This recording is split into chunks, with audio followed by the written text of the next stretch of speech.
Hi guys! Today, let's try out itong Biore Aqua Rich Watery BB 3D Effect SPF 50 PA+++ for natural coverage. This is available sa PCX, sa Watsons, sa mga department stores. High SPF yet surprisingly light with 3D brightening effect. Superior long-lasting sweat-proof UV block, weightless texture with BB coverage, 3D brightening effect, long-lasting oil control yet hydrating. It's gentle and mild. Wala siyang fragrance and mineral oil. Ito yung packaging niya. Just a simple tube, squeeze tube packaging. It costs 450 pesos. It contains 33 grams of the product. Medyo may kamahalan siya kasi konti lang yung laman. But meron naman siyang sunblock. So let's see. Ito yung kanyang itsura. On swatch, parang ang puti niya, pero let's see, it's supposed to blend well sa skin tone kasi wala siyang ibang shade. One shade fits all. Okay, let's try it out on one side of my face muna.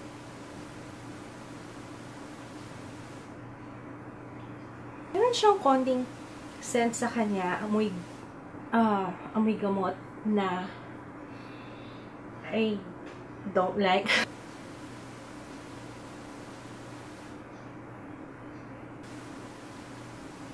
So this is how it looks like on one side of my face. Nag-brighten up yung face ko, pero coverage-wise, very natural looking. It didn't hide my blemishes. And redness sa face, medyo na-conceal niya. I would say right now, okay siya as base. It's very lightweight. Wala siyang tacky or sticky feeling sa kanya. Once it's set, parang medyo powdery yung finish. And it's very hydrating. Nafe-feel ko talaga na na-hydrate niya yung aking face. So I'm gonna apply it on the rest of my face. Parang feeling ko mas okay to as makeup base kung naghahanap kayo ng sunblock. Saset ako with powder. Ang gagamitin ko is itong Mary Kay Translucent Powder. So, nag-apply lang ako ng Maybelline Pure Blush Mineral Naturally Luminous Blush. Yon, it's very lightweight. It feels hydrating on the skin. It has SPF 50, so sakto ngayon summer and I will be out today. Isang shade lang siya, pero nag-blend naman siya sa aking skin tone. I don't know kung nabibigyan ng justice ng aking camera. Kasi sometimes may mga product na okay siya in reality, pero pag sa camera, siguro yung tama ng ilaw sa face ko. May mga product kasi na light reflecting. Maputi siya on camera, pero in reality, okay naman. And right now, yung nakikita ko sa salamin, okay naman siya. So, I will be back later na lang for an update. 9:50 AM. Different lighting, ganito yung itsura niya. Kasi sabi, nag-post kasi ako ng photo sa Facebook. Parang ma-pink daw. Actually, yung blush on, kaya tayo napasobra. It's now 1:35 PM. And meron ako na-feel na medyo sticky dito around the nose area kasi pinagpawisan ako dyan kanina. Busy buong araw, ay buong umaga, busy. Kasi umalis kami, pinagpawisan na rin ako. Nag-grocery pa ako. So, pretty much active ako. And ngayon lang ako naupo actually. Okay, let's blot. Ay, wala pa actually. Uy! Maganda nga ang oil control nito. Wala pa guys, oh. Wala pa, oh. Nice, ang galing. Has been 5 hours mula nung in-apply ko. It's very lightweight, pinagpawisan na ako and all that. Okay pa din. So far, so good. Okay. Whew. Grabe. Very, very busy day. Nakatapos ko ng mga luto, magpaligo ng bata, maglaba. Tapos, dinala ko si Ju packet dito, kaya, Guys, summer ngayon. So, considering na summer, hindi ganun kahulas yung face ko.